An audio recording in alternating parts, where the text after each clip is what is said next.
Before we start today's episode, let's begin with a quick mom check-in. How are you doing today, parents? How was your week? I hope you enjoyed some good moments, or even many good moments. If it's morning where you are, did you find time today to take care of yourself first? To do your morning routine, whether that's enjoying a warm coffee, going out for a walk in the forest, a run in the park, yoga at home, meditation on your couch, or sitting down for 5 to 10 minutes and finally writing an entry into your journal? If not, maybe pause this podcast now and do at least one of those things first, because it might sound unbelievable, but this will still be here when you come back. For me, I'm still doing yoga with Adrienne on YouTube. Her free September playlist is called Seek, and I'll include a link to that in the show notes of this episode. And if you're listening to this in the afternoon or evening, have you had time this week to update the calendar on your phone? And I don't just stop with typing in the appointment title in my Google Calendar. I also copy and paste parts of the text from the invite, describing the details, the start and end times, location, any web links, into the notes section of my calendar. That way I have all the information I need in one place. So if you've done one or all of these things, well done to you. I'm so proud of you for showing up. And if not, don't worry, there are no winners or losers here. Just try your best. Remember that it gets easier the more you do it. So keep on trying, and let's get started with today's episode.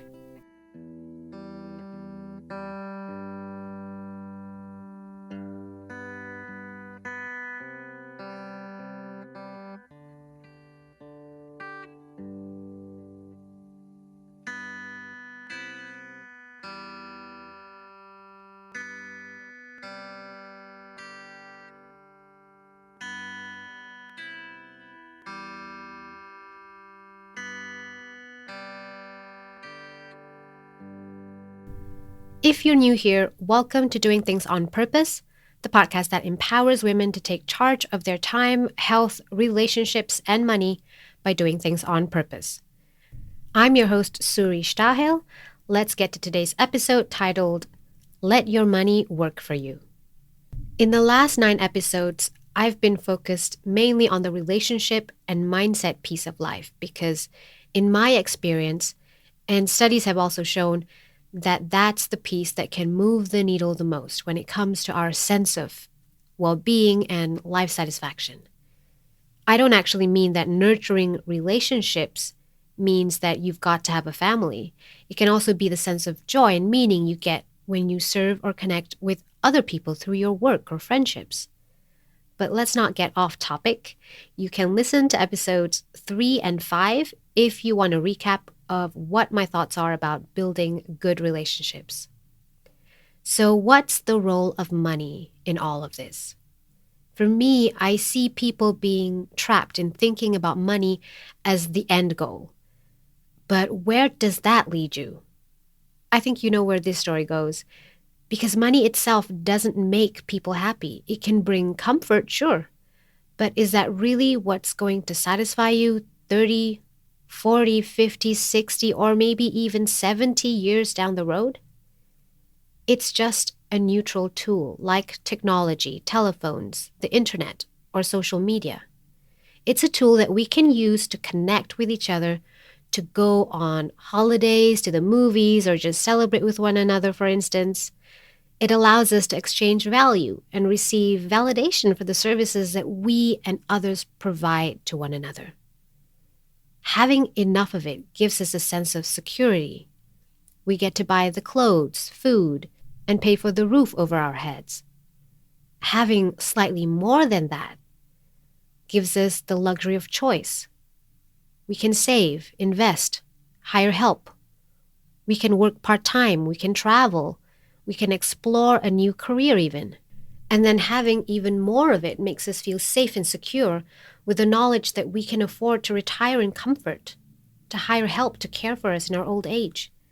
Money can also be the tool to allow us to further the ideals and causes that we most care about on a larger scale. So money can be a very powerful and beautiful tool if we use it right.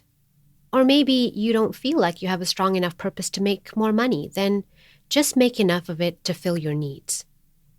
Then maybe you'll find, hey, now I want to do a bit more in the world. So you'll find a way how to make more. And in that way, you make your money work for you and you're not working for your money. You learn to respect money and all the good it can do in the world. You don't waste it as much. You're more motivated to save, and you value it, you look after it, and you learn how to grow it.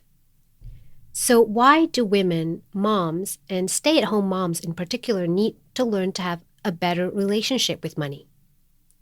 It's because women tend to live longer, we tend to work fewer years, and we often get paid less because of this.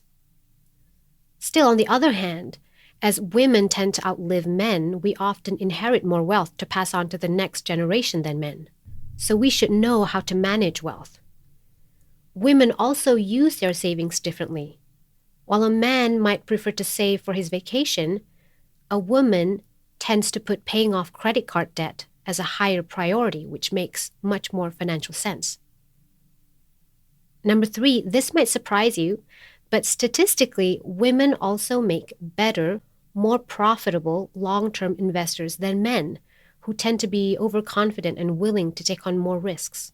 And lastly, when we have wealth, women also typically spend a higher proportion of our earnings on our families and community compared to men.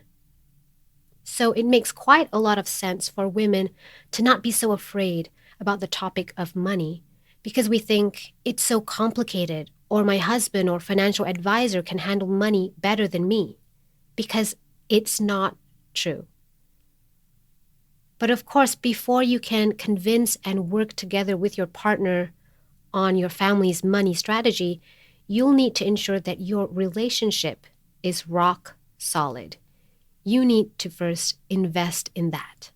Because unfortunately, nobody is comfortable trusting anyone, including their spouse, when it comes to their money. They'd rather trust a financial advisor who they don't really know, who unfortunately has other life goals, like squeezing out as much fees from their clients as they can, because that's how they make a living. That's their job. So if you have a solid relationship with your spouse, and you're both on the same page about how you want to spend your life, how you want to retire, and what you want to support, then that's the best financial partner that you can ever find. Because as Susie Orman says, nobody cares about your money more than you. And another quote from her that I just love is, put people first, then money, then things. So that's where I'll leave you today with these powerful thoughts to ponder about, that when you know what's important to you, what you care about, you can start to have a more positive and less fearful relationship with money and let it work for you.